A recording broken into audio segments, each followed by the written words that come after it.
Buenas tardes, profesor. Mi nombre es Leticia Solórzano, soy estudiante del octavo nivel en la materia de producción 1. Yo les voy a hablar acerca de la materia de producción 1, lo que tiene que ver al primer ciclo. Como pequeña introducción, tenemos que el uso de los laboratorios en agricultura es de suma importancia, uno de los pilares fundamentales que posee la agricultura dentro de sus diferentes etapas y procesos de producción. Corresponde al uso de laboratorios tanto húmedos y secos, que tienen como finalidad garantizar la reproducción y cría larvaria de los organismos acuáticos que sean seleccionados para ser cultivados. En lo que se refiere a los laboratorios de cría larvaria de camarón, estos han sido mejorados considerablemente y hoy en día el trabajo eficaz dentro de esto ha mejorado la sobrevivencia de los cultivos, lo que resulta en mejoras rentabilidades, sea para esta etapa de producción como para las posteriores, como es el caso de las granjas camaroneras. Como definición de laboratorio húmedo, pues en acuacultura un laboratorio húmedo es un área diseñada especialmente para llevar a cabo actividades de cultivo, incubación y producción de organismos acuáticos. Estas áreas contarán con personal adecuado o capacitado que pueda realizar las diferentes tareas dentro de esta. Y dentro del laboratorio húmedo de cultivo larvario se realizarán actividades tales como alimentación de los organismos en cultivo, recambio de agua, observación y revisión de los organismos de forma macroscópica y aplicación de diferentes insumos. En este laboratorio se utiliza tanques de cultivo larvario de volúmenes significativos de agua, es decir, poseen capacidades para almacenar varias toneladas. Estos tanques que están hechos en su mayoría de concreto y recubiertos por geomembrana. Los tanques de cultivo larvario deben tener sistemas de drenaje de agua para poder realizar los cambios de agua o el secado de los mismos. En el caso de no tener sistema de drenaje, pues se puede retirar el agua mediante el uso de bombas de agua. Y dentro de este laboratorio se controla la intensidad de luz, temperaturas a través de calentadores o termostatos, oxígeno con el uso de blowers o sopladores. Este sistema utiliza tubería de PVC, terminando una manguera microporosa o piedra difusora para transportar el aire desde el fondo de los tanques, que se garantice así una aireación continua o constante. Dentro de las clasificaciones del área de trabajo tenemos que un laboratorio de cría de larva posee diferentes áreas de trabajo, tales como área de estación de bomba, área de almacenamiento de agua, área de tratamiento de agua, tanque de cultivo larvario, área de cultivo de artemia, área de cultivo de microalgas, área de calidad de agua y área de microscopía para montaje en fresco. Dentro de lo que es estación de bombeo, pues el área de estación de bombas es el lugar donde se encuentra la bomba de captación que transporta el agua del mar hacia el reservorio de agua dentro del laboratorio. En cuanto al área de almacenamiento de agua, aquí se cuenta con tanques de diferentes capacidades de almacenar agua. Pueden estar construidos de diferentes materiales, tales como el concreto y entre otros materiales. Estos deben garantizar al menos el 50% del recambio total del agua del volumen perteneciente a los tanques de cultivo larvario. Dentro de lo que es el manejo de instrumentos y materiales, estos instrumentos que se utilizan en el laboratorio son primordialmente aparatos para medir la calidad de agua. Estos incluyen termómetro, medidor de pH y refractómetro para medir salinidad. Dentro del laboratorio se utilizan diversos materiales, los cuales deben ser desinfectados con vitamina C a una concentración de 10 a 15 ppm. En lo que es desinfección, para la desinfección de los estanques de la agricultura se desamarran las instalaciones de los tanques, líneas de dirección, calefacción. Luego su lavado se realiza a través de una solución de cloro, la cual se frota la superficie de los tanques con esponja, escobas o cepillo, y por último se realiza el enjuague con abundante agua dulce. A la preparación de agua, pues a cada uno de estos contenedores de agua se les aplica 15 ppm de cloro granulado por tonelada. Luego se deja decantando el agua por 4 días para que el desinfectante actúe. Después de estar en reposo del agua, esta se traslada al tanque de recirculación para que el cloro sea disipado por movimientos de agua.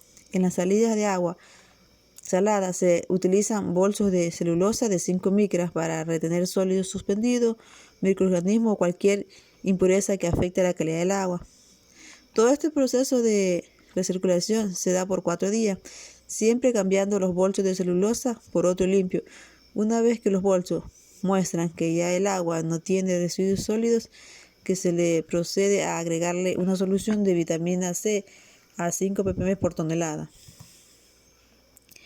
En cuanto a los laboratorios secos, es la sección donde se realizan diferentes análisis provenientes, en el caso de la acuicultura, a partir de muestras obtenidas desde el laboratorio húmedo.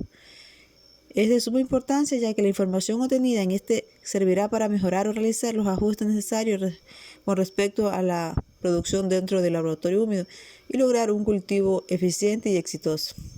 Se utilizan también registros, ya que este proceso sistemático es de gran ayuda en cuidado de los organismos de cultivo. Sirven además como medio de comunicación entre los miembros del personal encargados del cultivo. Se utilizan microscopios compuestos y de disección, además del uso de hematosímetros para conteo celular de microalgas. En el caso de la acuicultura, la área de laboratorio seco hace referencia al área de análisis de calidad de agua, a la área de análisis de patología en fresco y área de microbiología. Los registros. Este sistemático proceso de mantener registro puede ser una ayuda muy útil en el cuidado de larvas. Sirve como medio de comunicación entre los miembros del equipo a cargo del criadero. Cuando varios tanques han de ser cuidados ya entrada la noche, es fácil olvidarse de varias medidas y a un paso de completo en el proceso. Tablas bien formuladas para el mantenimiento de registro pueden minimizar errores y también pueden ayudar en el entrenamiento de nuevos miembros del equipo. Aquí vemos el ejemplo de un registro de datos de maduración e incubación de huevos de náuplio. Podemos ver la fecha, y tanto la hora, las etapas, el origen, total de huevos de náuplio, huevos fértiles, tandadas o lote, y por último los comentarios que se han podido observar en cada tanque. Ahora vamos a hablar de lo que tiene que ver con el alimento vivo en la acuicultura.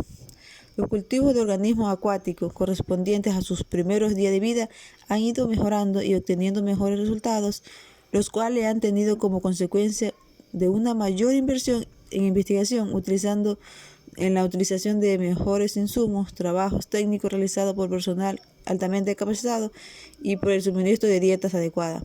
Dentro de las dietas que son usadas para las primeras fases de desarrollo de las especies acuícolas cultivadas podemos destacar las dietas de alimento vivo y dietas artificiales. El desarrollo de la acuicultura de especies carnívoras en todo el mundo depende del suministro de alimento vivo, especialmente durante la fase de cultivo larvario y poslarvario. Ese alimento vivo ha venido siendo tradicionalmente desde la década de los 30. Importancia del alimento vivo en la acuicultura. La importancia del plancton en los procesos acuícolas constituye un renglón básico en el desarrollo de la acuicultura. Es un grupo muy importante y de gran definición en cuanto a las características y fertilidad del ambiente. La presencia de estos organismos en el agua determina la calidad de la misma y establece una relación directa para el buen desarrollo de las especies en cultivo. Los alimentos vivos en acuicultura son de gran importancia para gran número de organismos, como también insustituible para muchos cuyas alimentaciones está compuesta exclusivamente de este tipo de alimentos. Entre las razones para la administración de alimentos vivos se destaca el hecho de que posibilitan mayor variación de la dieta, estimulan el apetito contribuyendo a que mejoren su estado físico, crecimiento y producción en cultivo.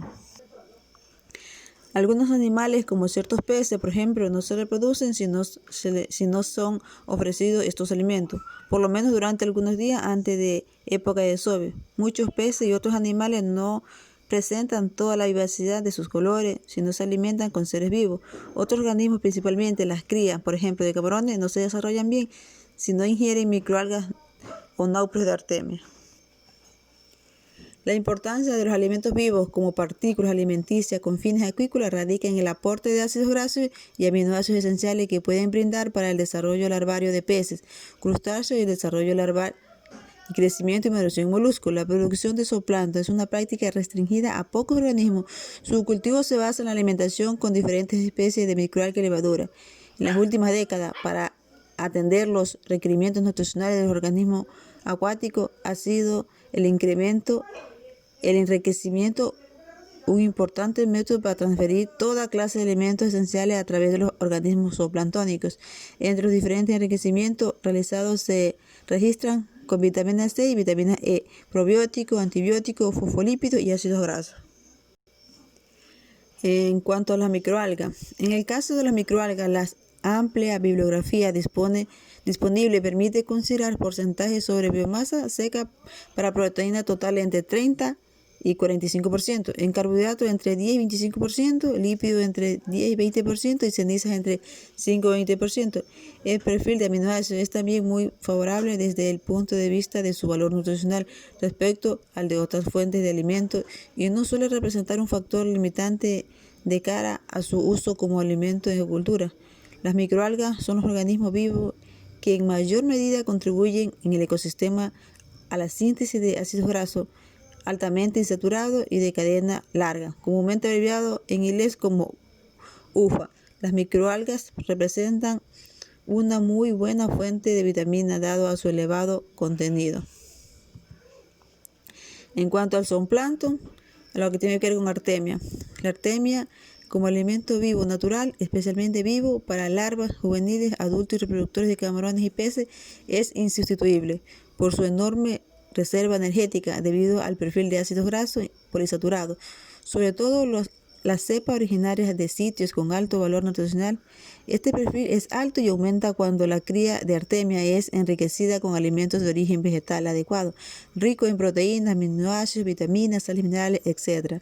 Los que son transmitidos a los depredadores tales como larvas de peces, crustáceos y moluscos que los consumen, los requerimientos nutricionales de los moluscos que lo consumen, los requerimientos nutricionales de los organismos acuáticos que son suplidos por parte de la artemia sirven para completar su enorme valor, sobre todo en los periodos en que los organismos en crías necesitan este aporte vital, tales como los estadios de larva, poslarva, juveniles y adultos, y sobre todo en la época de reproducción, y cuando manifiestan situaciones de estrés, poco crecimiento, enfermedades, enanismo, etc., como ya lo señalamos, pero es importante recalcar su notable aporte nutricional y su producción natural en los interferones o células inmunodefensoras.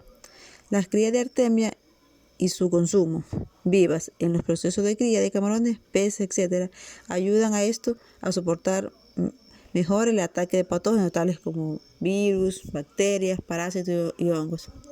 En cuanto a su perfil nutricional de la artemia, tenemos que en humedad va de un 85 a un 90% y en ceniza de un 9 a un 20%, en proteína de 52 a 74%, carbohidrato de 7 y 7%, glucógeno de 2 a 9%, lípido va de 8 a 16%, fosfolípido de 4 a 6% y colesterol de 0,5 a 0,9% y azúcares de 3 a 4%. Aquí tenemos un flujograma de procesos en un laboratorio de la agricultura. Tenemos en cuanto a lo que es la preparación de sala de la agricultura, tenemos inicio, limpieza y desinfección del tanque, llenado inicial del tanque, pretratamiento del agua, aclimatación del tanque, encendido de calefón. Ahí tenemos lo que es adición de algas, pero necesitamos tener una parte de reproducción de algas. Y en la parte de siembra tenemos chequeo, adquisición de las larvas, transporte, aclimatación, si cumple o no cumple con esto, y por último siembra. En lo que es manejo de estanque tenemos llenado total.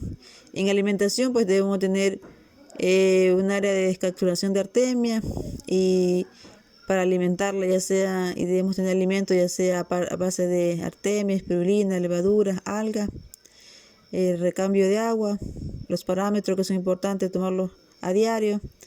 Y en cuanto al control diario, que hay que tener en cuenta el cambio de Nauplio a Zoea y Misi poslarvas. Por lo general las cosechas en laboratorio van hasta cosechas por larva 12.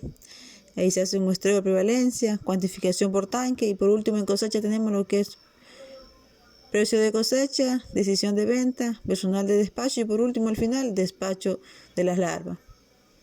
Gracias, es todo.